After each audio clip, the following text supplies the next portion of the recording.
Junction నుంచి Repalle municipal office దాకా 3 కిలోమీటర్లు దాదాపు 300 పిల్లలతో అలాగే ఔత్సాహికులు అందరూ కూడా పాల్గొని సైకిల్ ర్యాలీని ఈరోజు చేయడం జరిగింది.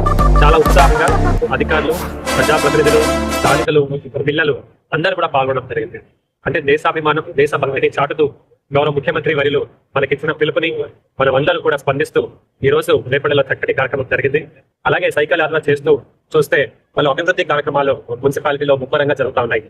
ఫుట్పాత్ విడల్పు, దానిపైన మనము ఒక బ్యారికేడింగ్ లాగా మరియు కాంక్రిటైజేషన్ చేయడం, జంక్షన్ డెవలప్మెంట్, అలాగే ఐ లవ్ రేపల్లె లాంటి పట్టణ సుందరీకరణ కార్యక్రమం చేపడం చూస్తే నిజంగా మనము ఒక స్వరాజ్య భారతదేశం నుంచి సుపరిపాలన భారతదేశం వైపు వెళ్తున్నామని చెప్పడానికి ఎటువంటి డౌట్స్ లేదని చెప్తున్నారు. అదే ఎల్లుండి 80వ స్వాతంత్ర దినోత్సవ వేడుకల్లో బాపట్ల జిల్లా ప్రజలందరూ కూడా చాలా ఉత్సాహంతో పాల్గొనాలని కోరుతున్నారు.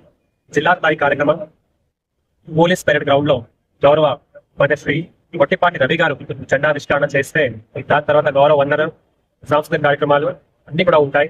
అన్ని పాత్రికేయ మిత్రులు, ప్రజలు వచ్చి చూడాలని మిమ్మల్ని కోరుతున్నారు. అలాగే ఈ రోజు నుంచి ప్రతి ఒక్కరు మీ ఇంటి పైన లేదా దుకాణం పైన జెండాని మీరు ఎగిరించాలని కోరుతున్నారు. దాన్ని సెల్ఫీ కూడా తీసుకుని AP official news hash tag పెట్టి మీ సోషల్ మీడియాలో అప్లోడ్ చేయాలని నేను కోరుతున్నాను.